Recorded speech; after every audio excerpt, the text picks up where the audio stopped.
100 دفعہ لا الہ الا اللہ پڑھ، تو 100 دفعہ سبحان اللہ، 100 دفعہ الحمدللہ، 100 دفعہ اللہ اکبر، 100 دفعہ لا الہ الا اللہ۔ اچھا، اس کی ترتیب میں بھی کوئی مسئلہ نہیں۔ صحیح مسلم میں ایک حدیث جو میں پہلے بیان کر چکا،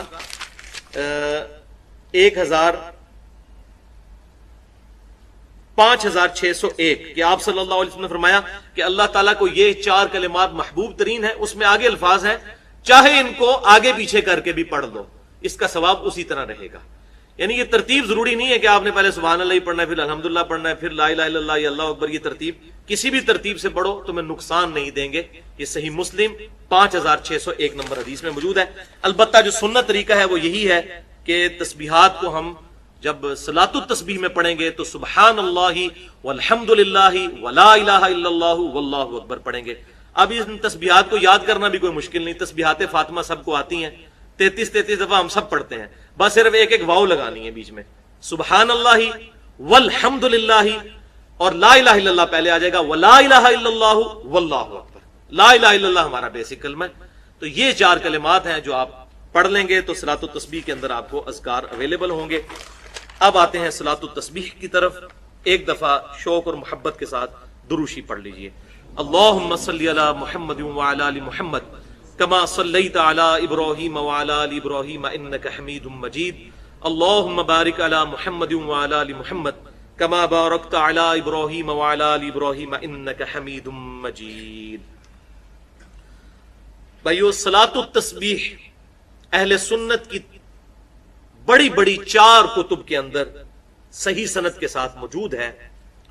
سنن نبی داؤد میں انٹرنیشنل نمبرنگ کے مطابق 1297 نمبر حدیث، جامعہ ترمذی میں 481 نمبر حدیث، سنن ابن ماجہ میں 1386 نمبر حدیث، اور المستدرک للحاکم میں صحیح سند کے ساتھ 1192 نمبر حدیث۔ ان 4 کتابوں میں صلاۃ التسبیح کی فضیلت اور اس کا طریقہ موجود ہے۔ اور اس حدیث کو امام ذہبی رحمۃ اللہ علیہ نے بھی صحیح کہا، امام مسلم رحمۃ اللہ علیہ نے بھی صحیح کہا، امام ابو داؤد رحمۃ اللہ علیہ نے بھی صحیح کہا، اسی طریقے سے امام ابن حجر عسقلانی رحمۃ اللہ علیہ نے بھی صحیح کہا۔ اور دور حاضر میں بڑے بڑے جو علماء ہیں، شیخ احمد شاکر رحمۃ اللہ علیہ، شیخ البانی رحمۃ اللہ علیہ، اور شیخ زبیر علی زئی رحمہم اللہ اجمعین، تمام کے نزدیک یہ حدیث صحیح ہے۔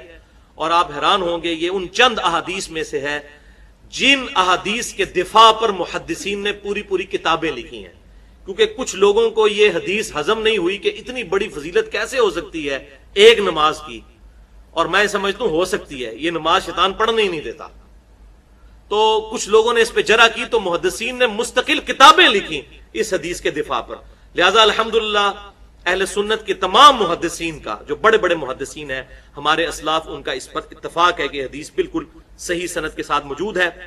اور خصوصاً امام ابو حنیفہ رحمۃ اللہ علیہ کے جو شاگرد خاص ہیں، اور امام بخاری رحمۃ اللہ علیہ کے دادا استاد ہیں سیدنا عبداللہ ابن مبارک رحمۃ اللہ علیہ المتوفى 181 ہجری، جو بہت بڑے محدث ہیں، وہ اس حدیث جو صلاۃ التسبیح ہے اس کے کافی وہ ڈیفینڈر ہیں، اور اس کے سارے مسائل جامعہ ترمذی میں ان سے نقل کیے گئے ہیں۔ امام ترمذی نے ایک واسطے سے، وہ امام ترمذی کے بھی پردادا استاد ہیں، کیونکہ امام بخاری امام ترمذی کے استاد ہیں، اور عبداللہ ابن مبارک امام بخاری رحمۃ اللہ علیہ کے دادا استاد ہیں، بخاری اور مسلم میں ان سے احادیث ہیں۔ لہذا 481 نمبر حدیث جامعہ ترمذی میں عبداللہ ابن مبارک سے لی انہوں نے سارے مسائل صلاۃ التسبیح کے۔ سمجھنے کے لیے وہ آج انشاءاللہ ساتھ ڈسکس بھی ہو جائیں گے۔ بھائیو، امام کائنات سید الاولین والآخرین شفیع المذنبین رحمۃ للعالمین سیدنا و مولانا امام اعظم محمد رسول اللہ صلی اللہ علیہ وسلم نے اپنے چچا عباس ابن عبد المطلب رضی اللہ تعالی عنہ کو مخاطب کر کر ارشاد فرمایا۔ حدیث کا ریفرنس میں پہلے دے چکا 4 کتابوں سے، اب ورڈ بائی ورڈ، لفظ بائی لفظ میں یہ الفاظ پڑھنے لگا ہوں تاکہ آپ کو اس کا ٹیسٹ بھی فیل ہو۔ آپ صلی اللہ علیہ وسلم نے اپنے چچا سے فرمایا، چچا جان، کیا میں آپ کو کچھ عنایت نہ کروں؟ کیا میں آپ کو کوئی تحفہ پیش نہ کروں؟ کیا میں آپ کو اس عمل کی وجہ سے 10 خصلتوں والا اچھا انسان نہ بنا دوں؟ یہ 10 خصلتیں اس میں آ جائیں گی، جوڑوں کی شکل میں 5 جوڑے آئیں گے اور وہ 10 خصلتیں بن جائیں گی۔ میں گنتا جاتا ہوں۔ تو پھر آپ صلی اللہ علیہ وسلم نے ارشاد فرمایا کہ جب اے چچا جان آپ یہ عمل کر لیں گے تو نمبر 1، اللہ آپ کے اگلے اور پچھلے